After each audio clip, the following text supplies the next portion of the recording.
Hi friends, Vicky here. Let's head straight out to the garden. I'm taking you up close and personal so you can see all that's happening. Look at all of this growth.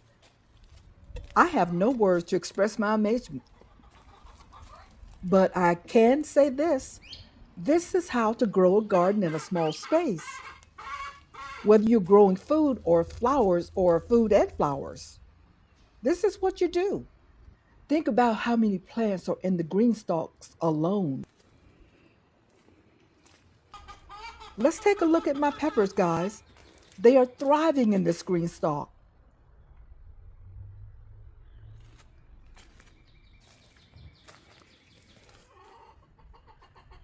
These are pimentos.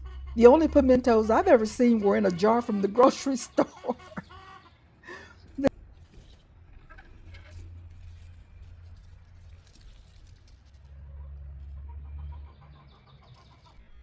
These are shishito peppers, which I could not wait to try. I had been hearing how awesome they tasted, and they were not wrong. I stir fried them on high heat until the skin was slightly charred, and then sprinkled some cracked sea salt and cracked pepper over them.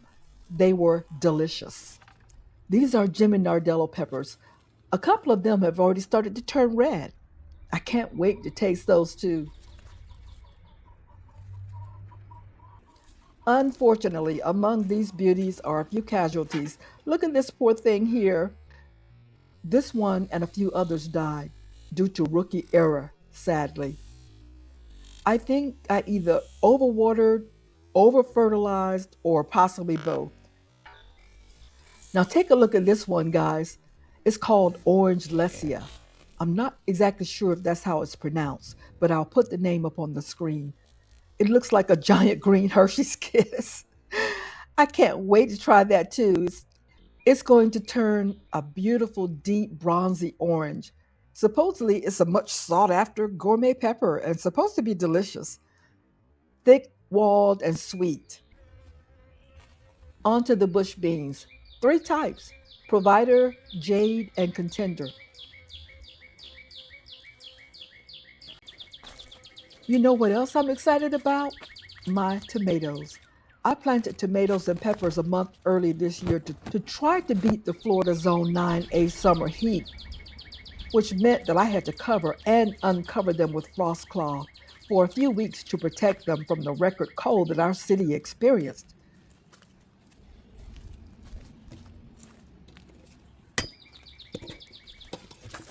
I am thrilled to see all of this fruit.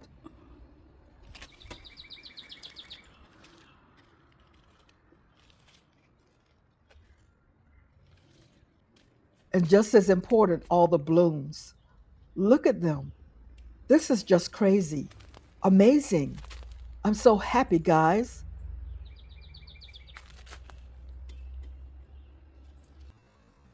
These are spent collards. I feed them to my chickens.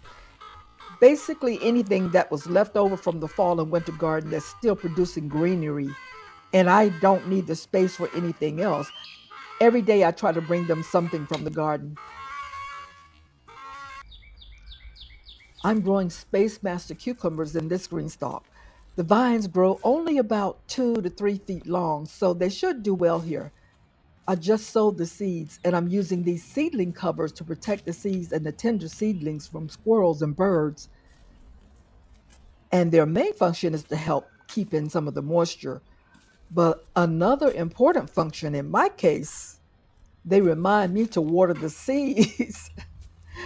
GreenStalk is having a Mother's Day sale right now, so I've ordered about 48 more of them.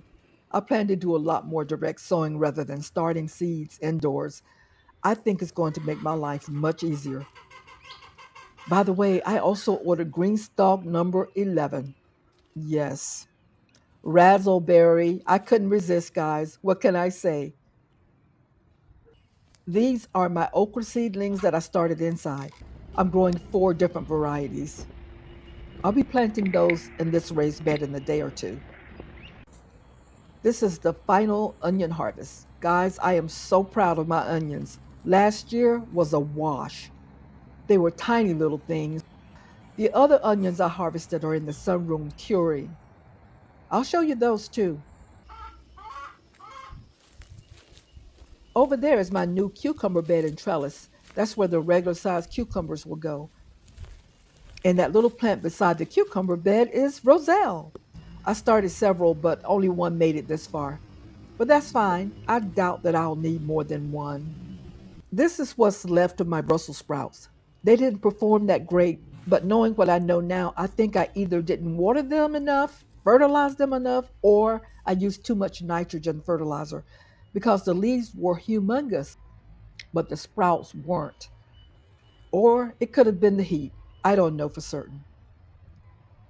I'm letting them continue to produce leaves also for my chickens.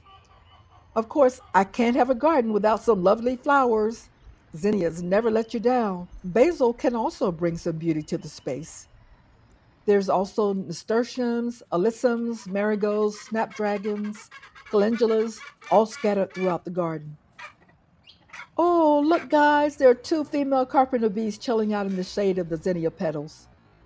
The female is black and yellow, whereas the male is all black. They're in my garden every day. Oh, and speaking of basil, look at this Tulsi basil. It's already bolting. But I decided to just let it bolt because of the flowers. More food for the pollinators. Guys, this is a little water bowl for the pollinators. Isn't it cute? The downside is that it's only about 3.5 to 4 inches in diameter, so you have to refill it often, especially now since we're in a drought. Here we are in one of the grow cages, my very first garden area.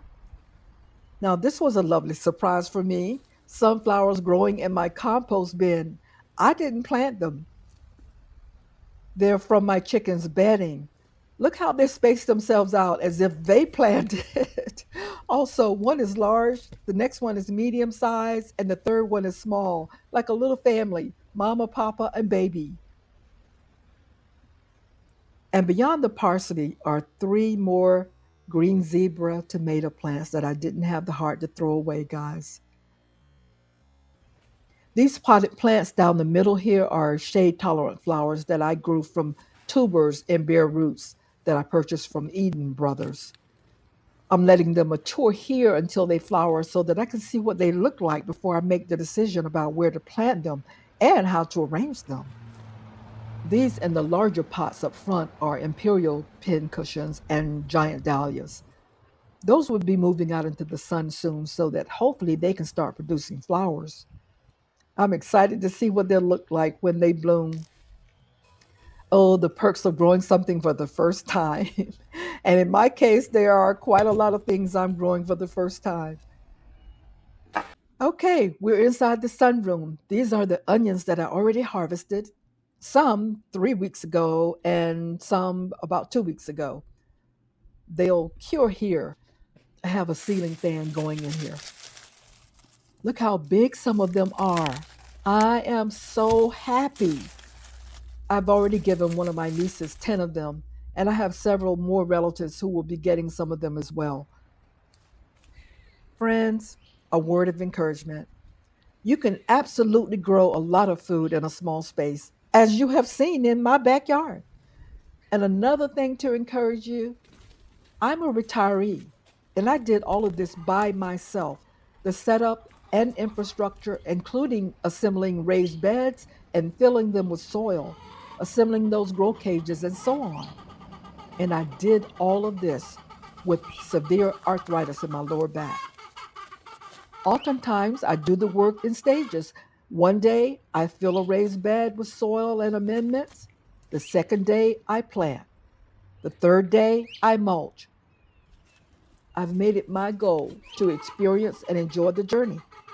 I've learned that it doesn't all have to be done at once, as long as it's done in time.